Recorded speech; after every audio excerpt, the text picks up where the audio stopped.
You asked for it. Here it is. It's a podcast from Apathetic Enthusiasm.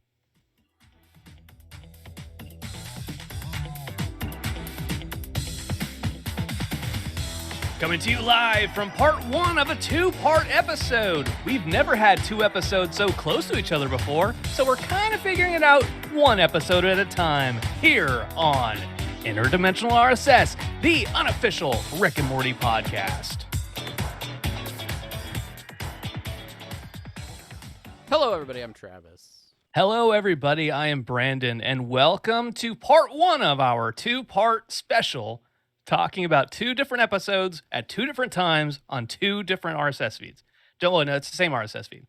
Yeah, it's Interdimensional RSS, the unofficial Rick and Morty podcast. Thank you for joining us for this season 5 finale double episode extravaganza. It's so exciting. We've made it. We've survived yet another episode. Yeah, 2 episodes. A whole season, would you, of Rick and Morty, and we're ready for a long-needed break. No. We're so excited to be here, and we're excited to break down these episodes. Thank you for joining us. And if you are new to the show, if you're checking us out for the very first time, well, thanks for being here. You can follow us all over the internet during this, unknown length of off season, because we still don't have Season 6 announced yet, so your guess is as good as mine. But you can follow us on Twitter at Rick and Morty Pod, over on Facebook, facebook.com/Rick and Morty Podcast, or over on Instagram, Rick and Morty Podcast. You can also send us an email with your spoilery theories and all sorts of feedback over at rickandmortypodcast@gmail.com.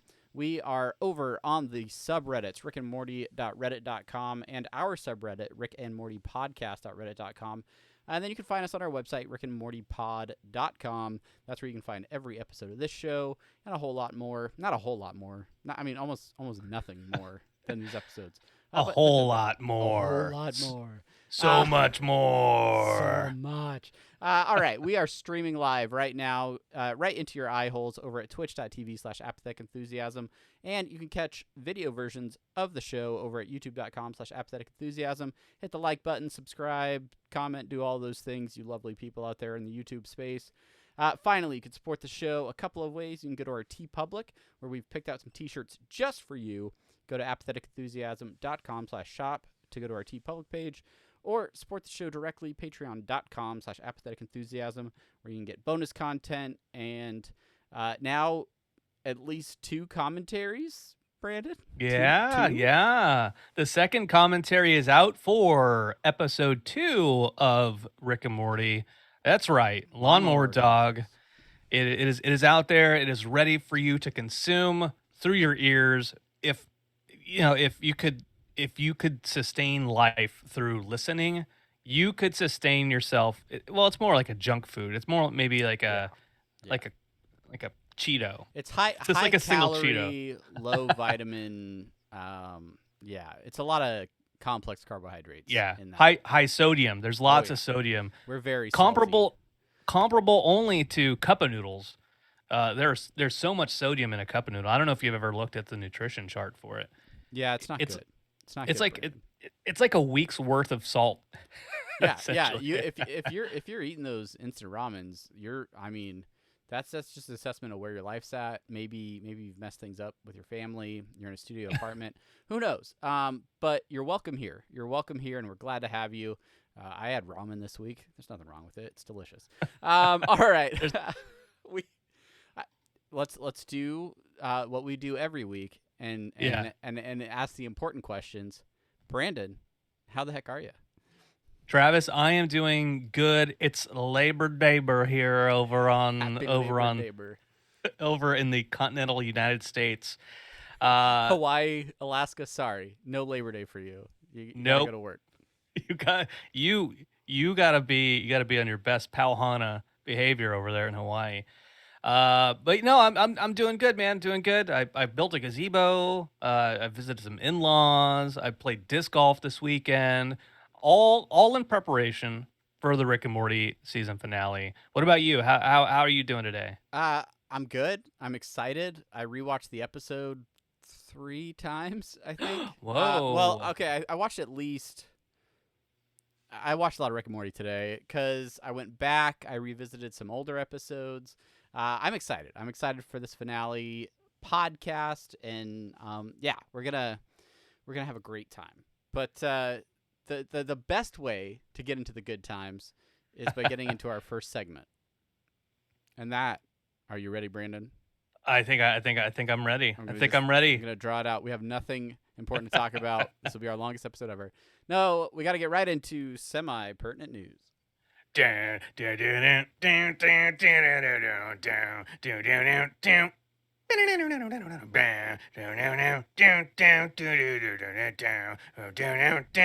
It's a semi-pertinent news.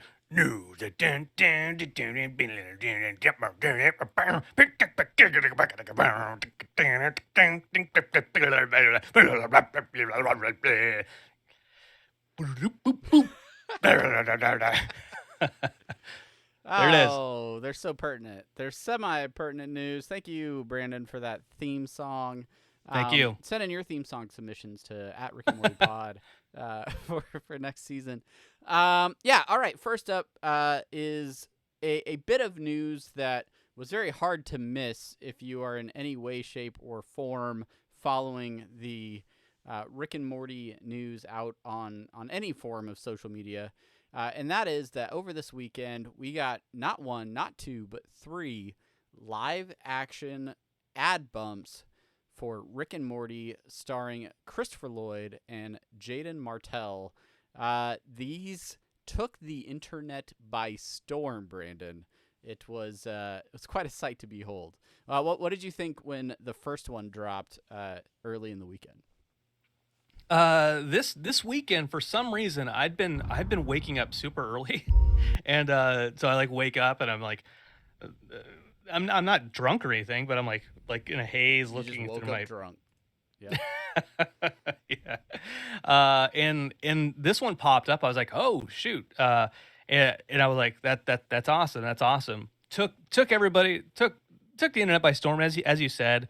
A lot of people excited. A lot of people are like, oh, is there a Rick and Morty movie, a live action Rick and Morty movie coming out?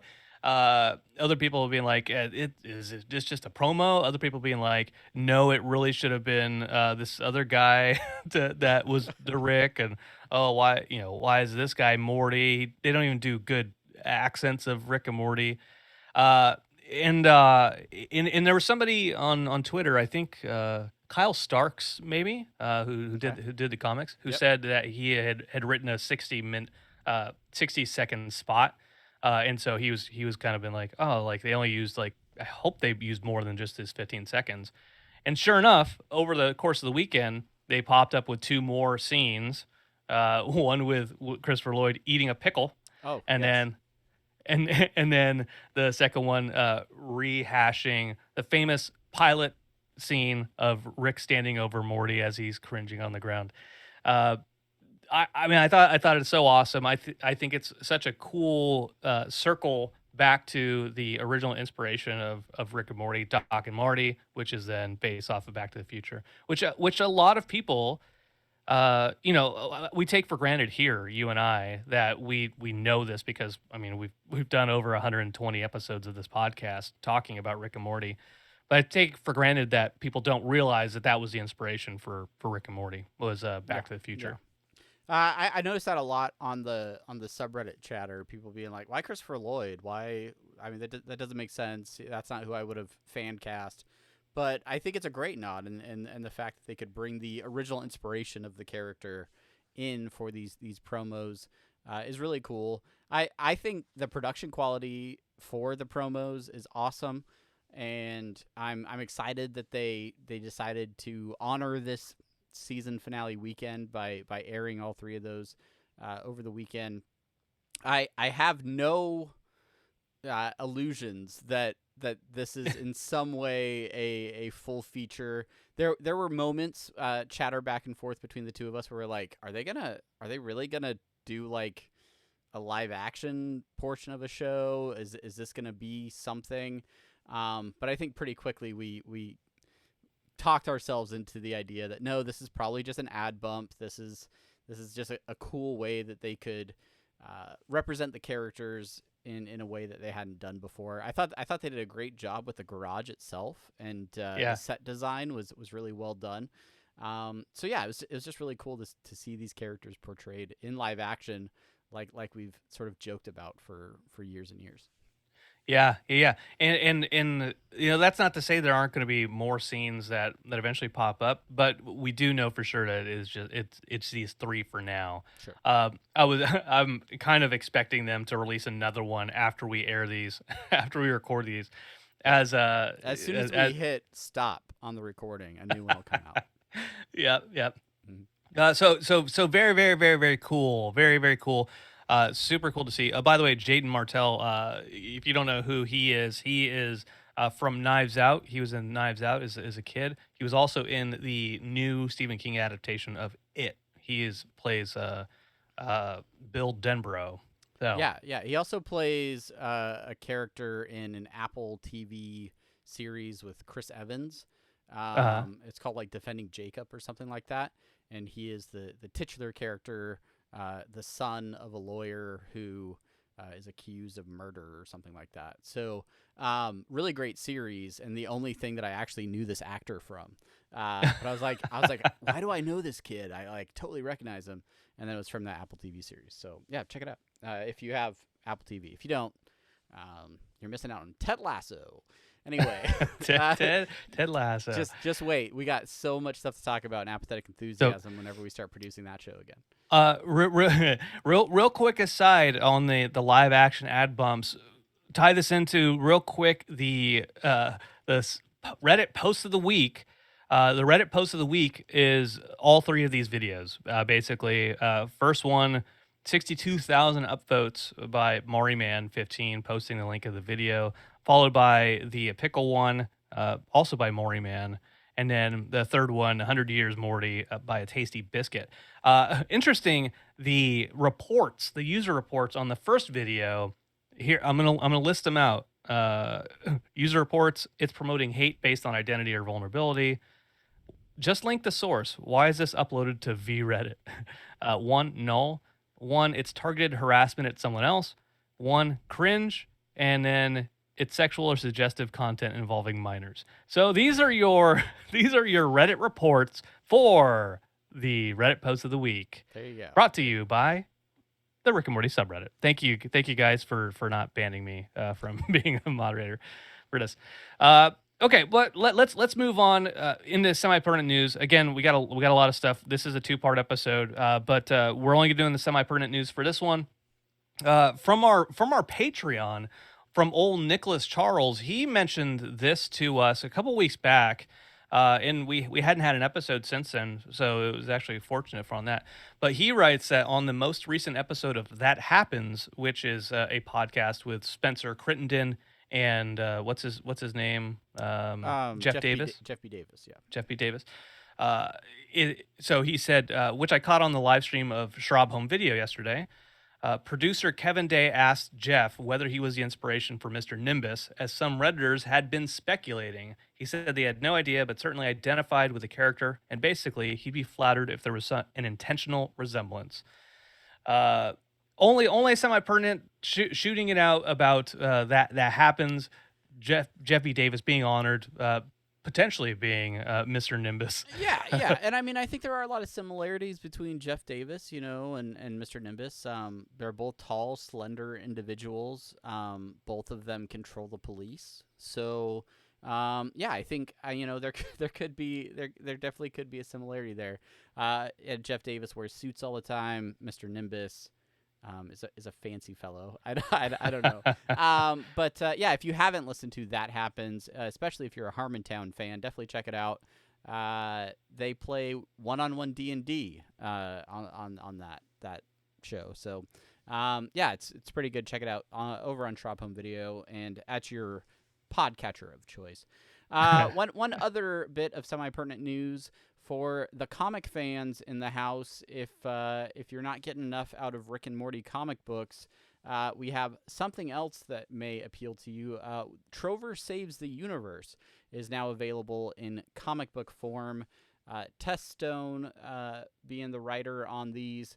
And if you're not familiar with Trover, Trover Saves the Universe is a video game that came out by Squanch Games. Almost a couple years ago now. Yeah. VR and other. You can play it non-VR as well, but it's especially entertaining in virtual reality. But Trover, voiced by Justin Roiland, very, very, very interesting game, and it's got that same sort of humor as Rick and Morty. It maybe even pushes past it in some areas. But great game, and I would assume a great comic. I haven't had the opportunity to read the first issue. I think only the first issue has come out. The second one coming out this month. I didn't read it. So and I never played Trover, which is a shame because That is a shame. Yeah. I watched you play it and it looked fun. It looked funny. But I didn't get around to it. So anyways, thank you, Scary Terry, for sending that our way.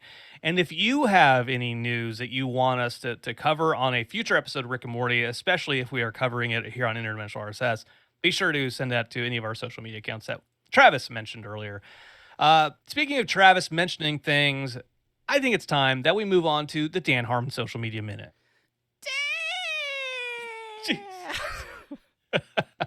Jesus. Did it. Social media. All right, that's it. Yeah, I didn't know how high I would actually be able to go in that, and that was good. I'm glad you experimented on my headphones. On your ear holes. Lucky for you, audio listener, he'll be able to fix that in post, and hopefully your ears are not bleeding as much. Anyway, Dan Harmon, he is over on Instagram, as many of you know, and we've talked a little bit. We've explored throughout the season how Dan has been on a little bit of a health and fitness journey, if you will. So this week in Dan Harmon's Social Media Minute, I bring you a collection of posts, 3 in a row, in fact, all posts featuring Dan Harmon's food. In this case, a spinach omelet with what I think are yams, and then YouTube videos showing up on his iPad. So he's posting a picture of his food and then a YouTube video that he's watching while he's eating. So in this case, Adam Savage making a dust collection system, and he tags the real Adam Savage. Along with that, you can also see a picture of him eating fake spaghetti, squash noodles, and watching bomb shelter videos, or cashew-crusted artichokes with garlic aioli, and house framing videos. So there you go, Dan Harmon watching YouTube and eating healthy in the Dan Harmon Social Media Minute. Follow him at Dan Harmon on Instagram, so you too can get pictures of Dan Harmon's food. That is wonderful. Thank you so much, Travis. Thank you so much, Travis. Thank you so much to Dan Harmon for giving us that primo content. I know he's doing it specifically for us, and we can't thank him enough. I just wish he would spend more time on for him to post on the internet, except for that segment. So yeah, good for him. Sorry, his Instagram will be a lot quieter while we stop producing episodes of this podcast. Yeah. Nah, we're not. Sorry. We're not going to quit. Anyway, that about wraps it up for this episode. Thanks everybody for listening. I don't think there's anything else really to negative talk about. That is it. We'll see you for season 6. All right. Oh, wait. No, I just scrolled down. There's a page break in the notes. So it looks like Classic. Because we have concluded semi-pertinent news, it is now time for our first of this evening's main things. It's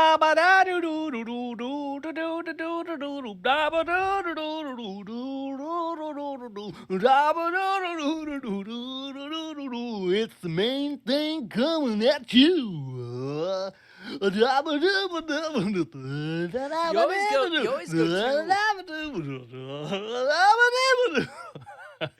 You always go like 2 rounds in the theme songs when I think one is probably good. But you're like, nope, second verse, same as the first, main thing.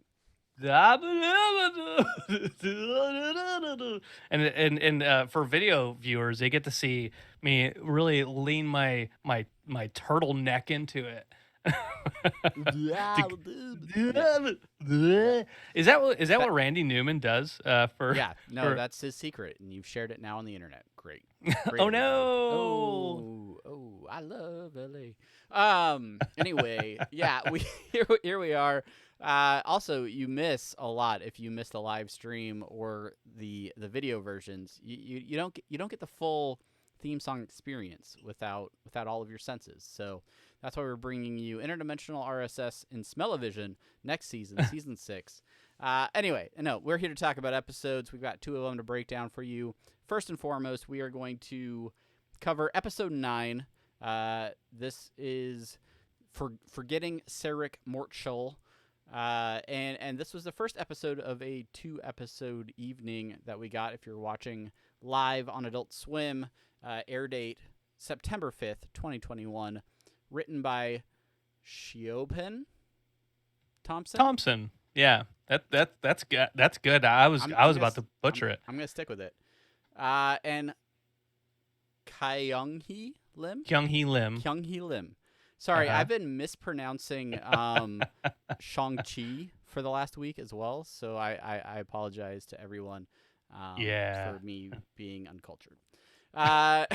This episode guest stars Lee Harding, Phil Lamar, and Elena Moore. Elena Moore. Yeah, I can read. I can read good. You did Shobin I'm gonna so let good, you and then do the next episode. Going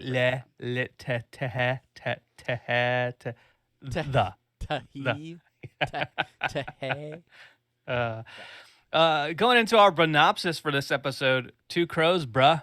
These guys are mad smart. Our synopsis: a breakup isn't easy, but neither are the rebounds. We love this trash. Yum, yum, trash.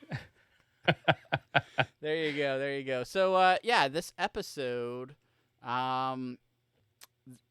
it was intense. It was emotional. It was transcendent. And it also referenced a classic breakup film, Forgetting Sarah Marshall, hence the title, Forgetting Sarick Mortshall.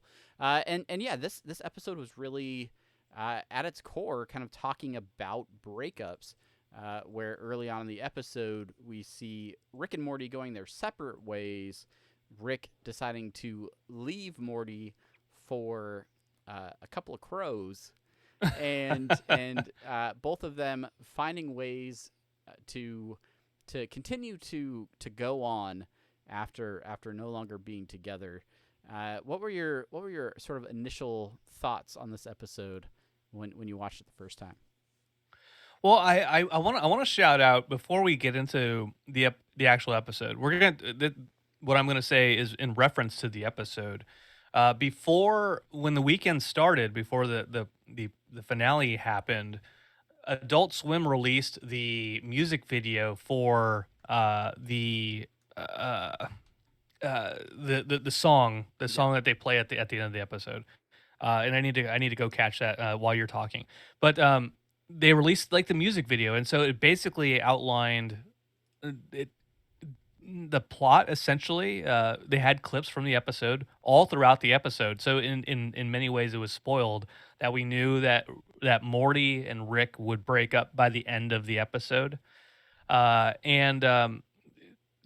going into it from that perspective, I was interested in what Morty's B plot story was gonna be happening. I kind of, in that music video, you kind of follow what's happening with Rick, but you don't really see what's happening with Morty. The whole thing with Nick, like Nick and Morty, was interesting. That little kind of adventure, the Portal Boy stuff. I knew that something bigger was going to happen in the second part of the finale, and so I don't know if I appreciated this first episode enough the first time. Yeah, I think it is our own. I don't know. It is the unfortunate case that we have our fingers so tightly on the pulse of all things Rick and Morty that not long after the music video for that closing song, Borrowed Time, Thank you. was posted on YouTube. You sent me the link for that. We both watched that. And in our discussion, we were kind of like, this feels like a lot more than just what happens in, the first half of an episode or things like this has like a whole story arc to it. And come to find out, within a couple hours, they had pulled that video down off of YouTube. So I think this was originally cut to be a music video for the song, to kind of feature the song and show its correlation to the episode, but I think they just posted it way too early and maybe didn't realize how much of the episode was in there. So sorry to the intern that made that call. But now fired. It did for us kind of spoil the episode a little bit. Although there was a lot more in the episode that is dialogue driven that you kind of don't get out of the music video. But I think I would agree with you. I felt a little less like surprised by anything that happened because I'd already seen images of it in advance. But I don't know. Let's talk about these rebound relationships that Rick and Morty experience, because it basically turns into that A and B plot. Let's start with the Portal Boys. Rick spills the oddly concocted portal fluid. I'm sorry, Morty does. Morty spills the portal fluid on his hand, and then builds a relationship, some sort of connection with someone who else had spilled portal fluid on their leg, and now they have this connection to each other. I don't know. Do you feel like teaming up with someone who was also hurt by Rick, like, it still sort of makes the relationship about Rick? It's this idea that they're both gonna, like, oh yeah, Rick did us both wrong, but then everything that they do together is still sort of like a way to get back at Rick. They go and trash the garage. They start turning in people that Rick was working with. And for what's his name? Nick. Nick. Yeah. He's kind of gone off the deep end already. At least based on where we find him at the beginning of the episode. So I don't know. It's just really a toxic, unhealthy relationship for Morty to be in. What were your thoughts about what we learned and what Morty learned through this relationship? What did Morty learn through this relationship? I think what he learned isn't just on the Rick side of things, right? It's him being so willing to be like, fuck Rick, he's being a selfish asshole, and he's doing things to piss me off on purpose. That I'm going to get back at him, and I'm going to get back at him. Oh, I found somebody else who was done wrong by Rick. In this case, Nick, who said initially that he was drinking. He went over to the garage, accidentally spilled the fluid on him, and then that's when Rick shot him out of the cannon. But then at the end of the episode reveals that no, maybe he just got drunk with him at the bar and tried to steal the portal gun. Just wanted to get that portal gun, yeah. And so it shows Morty that he's so willing to trust a stranger that has been done wrong by Rick supposedly, than he is to trust Rick. And that goes back to the beginning of the episode where he is going back and fixing all of Rick's problems, the things that he has caused in all these different universes. It ties back into that. Like, it's another thing. Rick is selfish. He's breaking everything. He's trying to break me, and now I'm gonna go hang out with this guy and break all his shit in his garage, and then turn my dad into water. Yeah, well, I mean, Jerry did that to himself, but we'll get into that. I do find it interesting, though, through the course of this relationship, when you get to the scene where they're fighting next to the train, Morty has come to a realization that this is not a healthy relationship. He he does not want to be in any sort of partnership with the Portal Boys. He was just yes-anding him to begin with. And he stands up for himself and ultimately ends up ridding the world of Nick through what I thought was an awesome, self-sacrifice, cutting his hand off with the train, and then dropping it into that thigh portal. I thought that was terrific. But this was Morty standing up for himself in that relationship and realizing that he deserves real partnership and actually having a say, because if you look at Morty from the end of season 5 and compare that to season 1 Morty, he is not a hapless, incompetent teenager. He is very capable of actually fixing Rick's mistakes, like we see in that opening scene. So yeah, he deserves a little bit more, I don't know, participation, some say in the relationship. yeah. He's not the Morty from the Morty 10 adventure cards, where every 10th adventure he gets a say in what his adventure should be. Yeah. He is not that Morty anymore. And I think that this episode kind of starts to solidify that idea in our minds. Obviously, thematically, it will go into the next episode. But before we do that, obviously, there's a second half of this episode, and it is Rick and his two crows. Essentially, it's a standard Rick and Morty thing where Rick is just doing asshole Rick things to prove Morty wrong. It's a vat of acid type of scheme, a heist type of scheme to just show Morty that he is stupider than Rick, and how easily he is be replaced. What did you think of when you started seeing like the promo stuff for Rick and Two Crows? How did you think this was going to go? Especially when we saw the clips from the cold open where Rick had his wheel of Morty replacements and he was able to spin the two crows. I expected a vat of acid sort of situation, right? Where Rick is like, yeah, I can do what I do without you. And I assumed he would go on some sort of Rick and Morty adventure with two crows.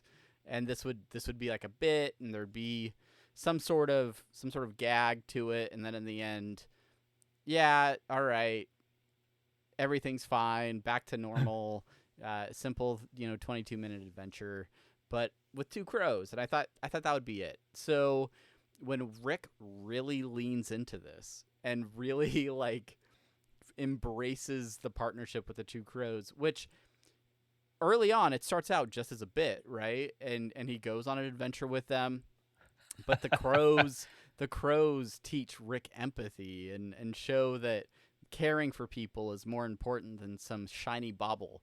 It's more valuable. Yeah, that's right. Yeah. That's right. And so he 70s pneumatic tube shoots them into an avian planet. You earned yourself a special adventure of getting fired. Yeah. But this avian planet has advanced to the point where they actually can kind of teach Rick a little bit more about empathy and about how he isn't as caring in these relationships, and he doesn't value the people that he's adventuring with maybe as much as he should. Mm-hmm.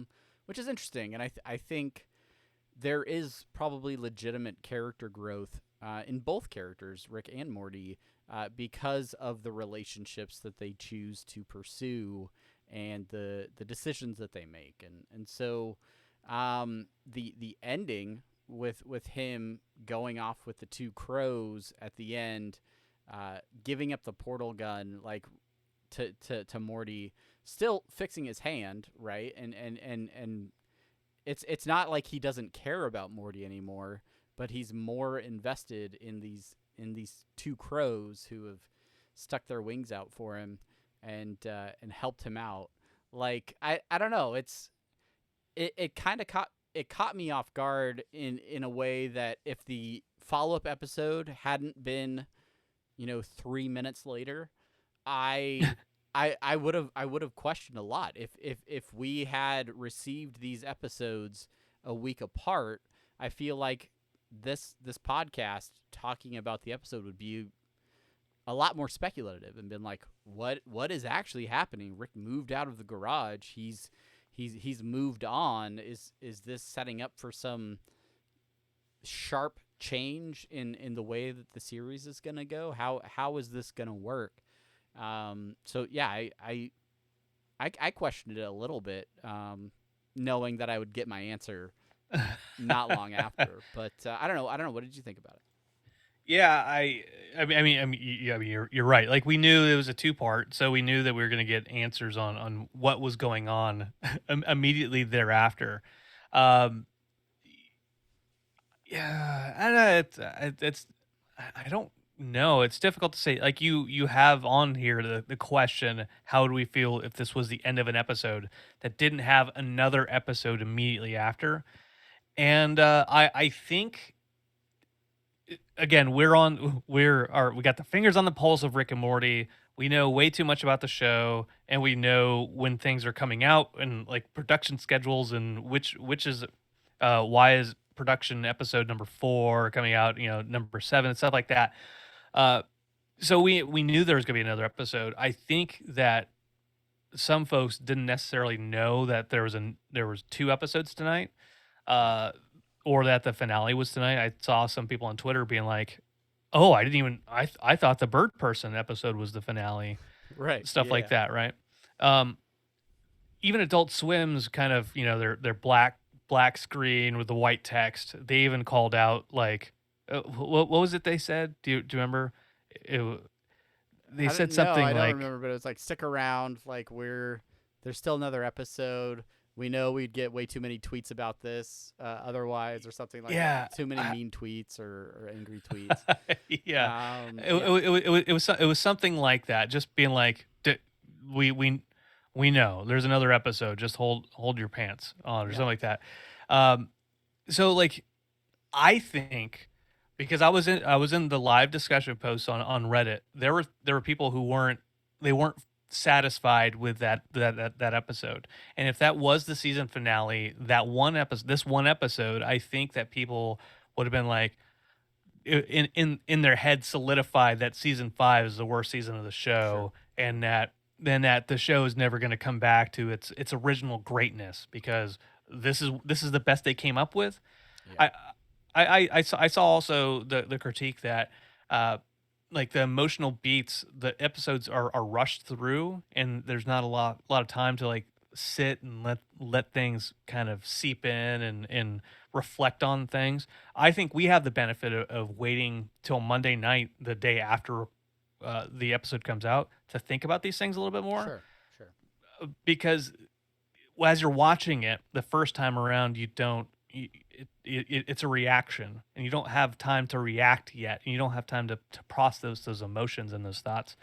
I think, if, again, we said it a couple episodes ago, if people rewatched, or I think they would be much more appreciative of this episode, especially in the context of the next one. Yeah, I would say for sure the first time I watched it, I thought the episode felt a little flat, like it felt almost like a setup for the next episode, like an incomplete episode, right? Rewatching it, I don't necessarily feel that way. I think they do a really good job of exploring those outside relationships for the characters, and I think the episode holds up on its own, even without the benefit of episode 10, which we will definitely have plenty to talk about, in the follow-up episode for this podcast. So yeah, I think it is a good episode, and I think it's another example where the show explores some heavier topics. There's some good laughs in this one as well, but I think it's exploring, like, all right, let's talk about breakups. I mean, we did it a little bit with the Planetina. I mean, that was the end of relationships as well. But how would that work between Rick and Morty? How would they really handle that situation? And obviously, Morty is heavily affected by it, and Rick, who's got abandonment in his blood, right? he he is able to sort of compartmentalize and move on, at least for a time being. And I'll say on Rick's side of the thing, his decision to move on, whereas juxtapose it with him moving away from Bird Person in the flashback episode of episode 8.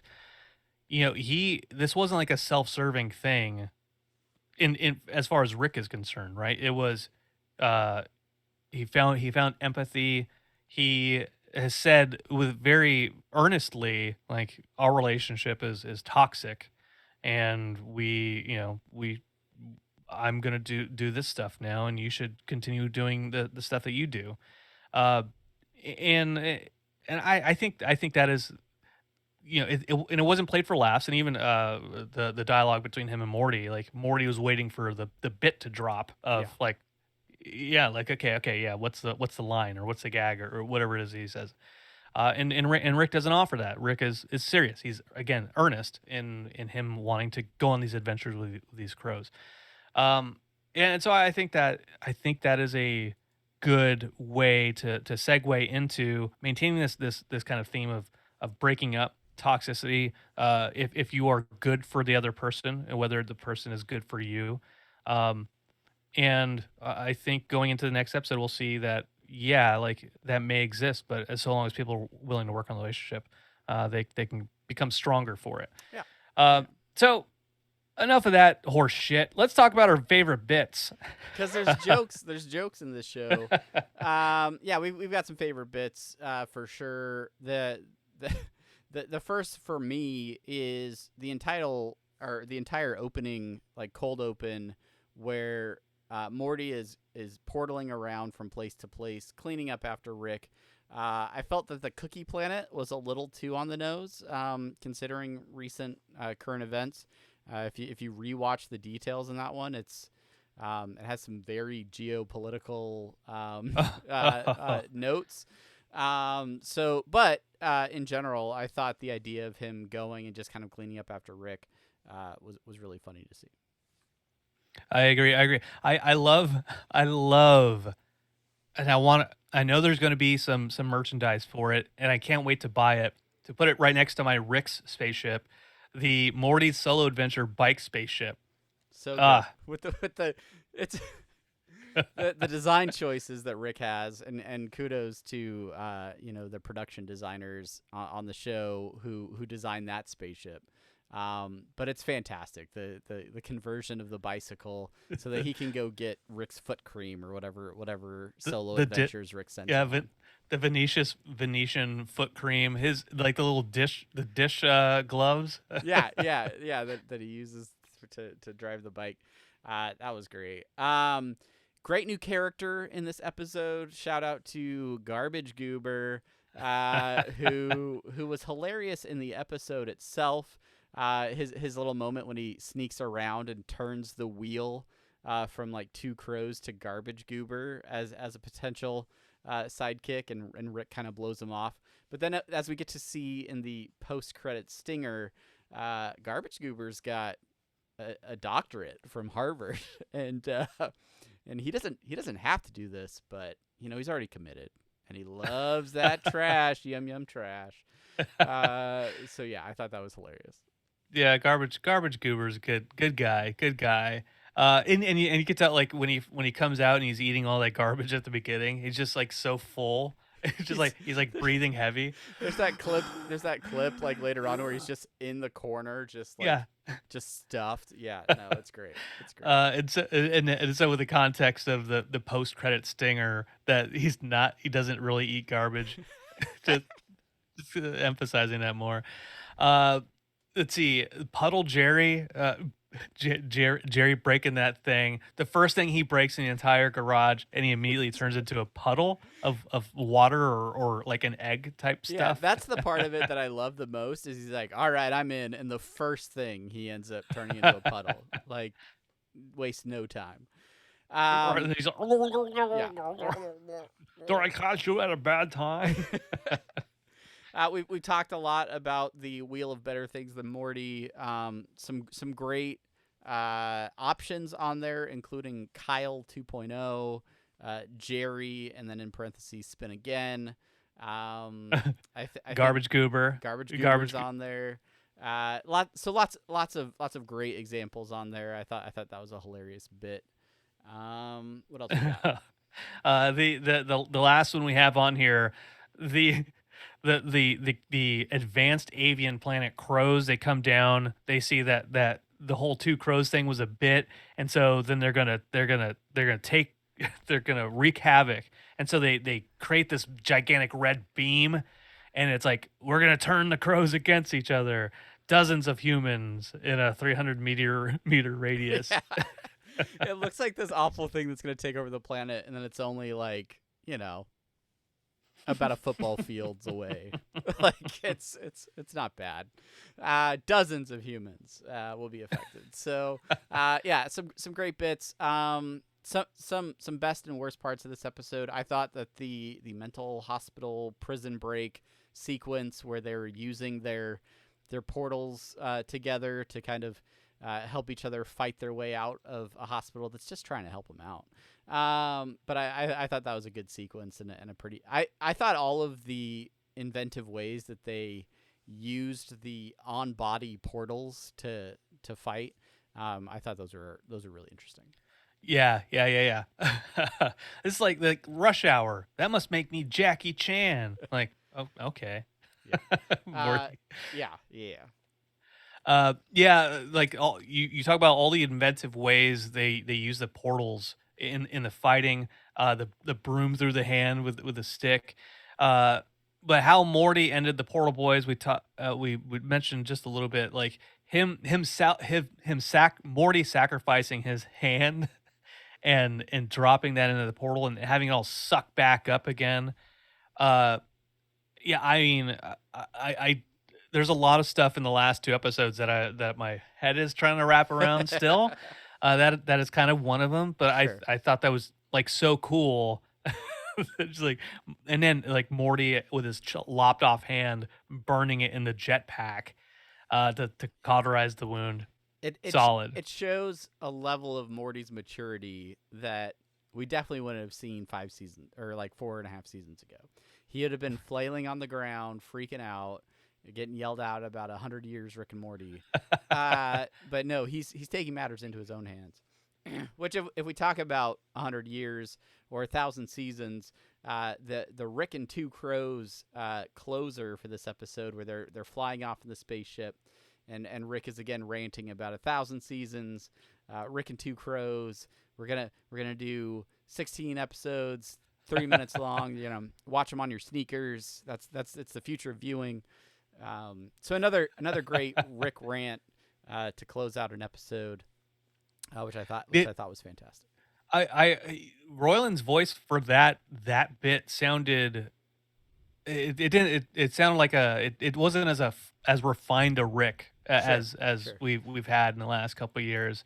That's my only like weird kind of observation with that, where like Rick is like is like very very tonally minor but noticeable. Yeah. Noticeable. But anyway, so those are our thoughts for episode 9 of season 5. Damn it, what is it? Forgetting Sarick Mortshall. But we have more episodes to cover. One more episode, in fact. So we will now move on to that. What we want to do is say thank you for listening to part 1. We're moving on to part 2 of the episode soon. If you have any comments, thoughts, whatever on episode 9, shoot those over to our social medias. Of course, Rick and Morty Pod, Rick and Morty Podcast at gmail.com. Head to our website, do all that stuff. We'll be there. But I'm sure you're just going to want to hold off for episode 10.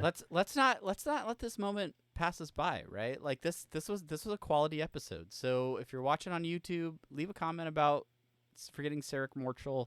Let's not just jump immediately into that season finale, that episode 10. Don't do it. But if you're following us, that episode is already in your feed. So we will see all of you over there. Thank you so much for listening to this episode, and we will catch you right away in episode 10 coming up right now. Stick around until now, like until minutes from until you click the next episode. I'm Travis. And I'm Brandon. We'll see you. We'll see you in a minute. We're gonna see you in a minute. You don't have time to miss us. Don't miss us. Maybe, Stick around. Maybe miss us a little. Download the other episode. It's right after this, or before this, depending on your view of the thing. It's probably like before. Yeah. I'm not saying goodbye. Don't say goodbye. Just see you later. We gotta wait till the music stops. Okay. Now for me, I'm gonna stop my recording just so I know that I know we're starting again. And then for the video folks, click the thing that takes you to the next episode because there's gonna be another episode. It's already up. All right. Are you recording? Did you stop recording the video and now you're gonna start recording again? We're gonna stop recording the video now. Okay. But we'll see you when you click the next video. All right. Bye. Perfect. See you soon.